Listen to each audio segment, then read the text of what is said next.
Po uspešni svetovni premieri na filmskem festivalu v Sarajevu je težko pričakovani film Marka Naberšnika končno prispel še pred domače občinstvo. Kar se zanimanja tiče okrog filma Bilo se 91, je to nek presežek tudi zame in z veseljem opazujem in to pričakovanje in te razprodane dvorane.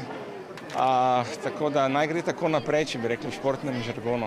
Ja, en tak zanimiv občutek je, da bi bila starš in rečemo, ok, otrok je zrastel in zdaj ga spustimo. Tako da zdaj pa zaupam, da smo ga lepo vzgojili, da zna zdaj sam preživeti, seveda ga bomo negovali, ampak ja, je en tak občutek.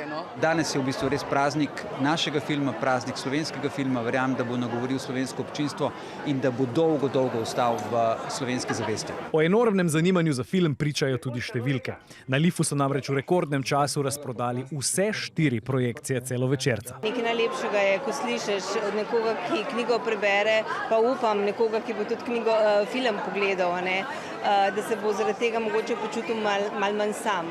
In to je, jaz mislim, nekaj, kar največ, kar si kot avtor lahko želiš in upaš, da bo s svojim delom dosegel.